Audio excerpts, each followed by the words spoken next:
बिस्मिल्लाहिर्रहमानिर्रहीम। हादसों से भरी ज़िंदगी में फिर एक खौफनाक सच्ची कहानी के साथ हाजिर हूँ। शुरू करते हैं आज की डरावनी कहानी।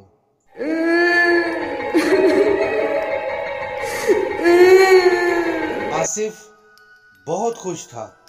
बहुत अरसे बाद दुकान का कोर्ट से केस जीता था। डबल स्टोरी दुकान 4 साल बंद रहने के बाद दोबारा खोली गई। मट्टी से अटकी और भरी हुई दुकान की साफ सुथराई कराई गई और फिर बहुत खूबसूरत एक रेस्टोरेंट तैयार किया गया। रेस्टोरेंट भी ठीक चल पड़ा, मगर ये खुशी ज्यादा दिन रहने वाली नहीं थी। रेस्टोरेंट रात को बंद होता, मगर जब सुबह दोबारा खोला जाता तो कुछ ना कुछ बिखरा होता। आसिफ कुछ दिन तो देखता रहा, फिर एक मुलाजिम को रात रेस्टोरेंट के अंदर ही गुजारने का कहा। मामूल के मुताबिक रात को रेस्टोरेंट बंद करके एक मुलाजिम को अंदर ही छोड़ दिया गया। वो मुलाजिम ऊपर के फ्लोर पर सोफे पर लेटा मोबाइल पर वीडियोस देख रहा था। आधी रात के करीब वक्त था। उस मुलाजिम का किसी ने पांव खींचा। वो घबरा के जल्दी से उठा। अंधेरा होने की वजह से कुछ दिखाई नहीं दिया। मोबाइल की टॉर्च चलाई तो वहां कोई भी नहीं था।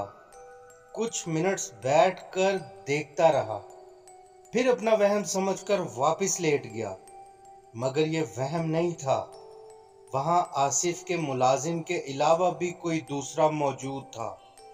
अभी लेटे कुछ लम्हे ही गुजरे थे, फिर से किसी ने पांव खींचा। अब की बार मुलाजिम ने पूरे फ्लोर की ही लाइट ऑन कर दी, मगर हैरत ये थी उसे कोई दिखाई नहीं दे रहा था। अभी इसी परेशानी में था कि रेस्टोरेंट के निचले फ्लोर से कुछ बर्तन गिरने की आवाज आई। वो भागकर नीचे गया तो बर्तन जाने कैसे नीचे गिरे हुए थे। बर्तन उठाकर उस मुलाजिम ने रेस्टोरेंट के मालिक आसिफ को कॉल करके सारी बात बताने का सोचा। वो मोबाइल लेने जैसे ही ऊपर के फ्लोर में वापस आया, मारे खौफ के उसे अपना सांस और अपनी आवाज दोनों ही हलक में फंसे हुए महसूस हुए, क्योंकि उस मुलाजिम के सामने एक काला स्याह कुछ ऐसा शैडो बैठा हुआ था जिसके हाथ बहुत बड़े बड़े और मुंह कुत्ते की तरह था। वो इस मुलाजिम को ही देख रहा था। फिर देखते ही देखते वो गायब हो गया और फिर नीचे से बर्तन गिरने की आवाजें दोबारा आने लगी। वो मुलाजिम इतना डर चुका था कि चल भी नहीं पा रहा था। वह डर से एक कोने में ही बैठ गया। अचानक उसे वही चीज जो आधा इंसान और आधा कुत्ते की तरह था, सीढ़ियों से ऊपर की तरफ आता दिखाई दिया और करीब आकर उसी मुलाजिम को सूंघने लगा।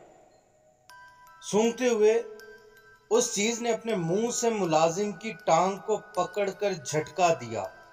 दर्द से मुलाजिम बेहोश हो गया। दोबारा जब उसको होश आया तो आसिफ और कुछ लोग उसके पास खड़े थे। वो चीज गायब हो चुकी थी और दिन चढ़ चुका था। होश आते ही वो मुलाजिम बहुत बुरी तरह रोना शुरू हो गया और सारी बात आसिफ को बताई।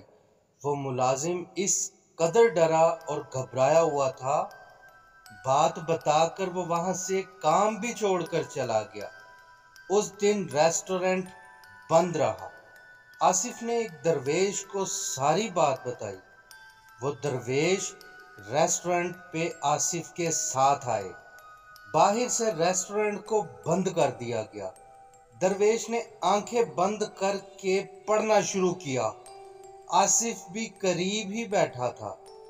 अभी दरवेश पढ़ ही रहे थे कि जैसे मुलाजिम ने बताया था वही कुत्ते और आदमी के धड़ वाला शैडो ऊपर से नीचे उतरता दिखाई दिया। दरवेश ने उसकी मौजूदगी को महसूस करके आंख खोलकर कहा, क्यों तंग कर रहा है? कहां से आया है? शैडो ने कुत्ते की आवाज में कहा, ये जगह मेरी है, मुझे यहाँ काले जादू से भेजा गया है। तुम चले जाओ, सब चले जाओ। इतना कहकर वो आसिफ पे झपटा, मगर दरवेश ने आसिफ को अपनी तरफ दायरे में खींचा, लेकिन उस शैडो ने आसिफ की टांगें पकड़ ली थी। दरवेश तेजी से कुछ पढ़ रहे थे, मगर आसिफ भी दर्द से चीख रहा था। फिर अचानक सब कुछ थम गया। वो शैडो गायब हो गया, मगर आसिफ की टांगें पत्थर की हो चुकी थी। रेस्टोरेंट तो दोबारा खुल गया और सब नॉर्मल भी हो गया, मगर आसिफ की टांगें खराब हो चुकी थी। वो अब कभी चल फिर नहीं सकता था। दरवेश ने कुछ अरसा बाद एक बात आसिफ को बताई कि ये काला जादू जिनसे आसिफ केस जीता था, उन्होंने करवाया था। एक दुकान के लिए आसिफ को हमेशा के लिए अपनी टांगें खोना पड़ी। काला जादू करने और करवाने वाला दोनों काफिर हैं। आप कमेंट्स करके बताइएगा, क्या ऐसे किसी को नुकसान देना ठीक है? वीडियो अच्छी लगे तो लाइक सब्सक्राइब ज़रूर करें। अपना बहुत सारा ख्याल रखें। मिलते हैं ऐसी ही सच्ची कहानी के साथ अगली वीडियो में। तब तक के लिए अल्लाह हाफिज़।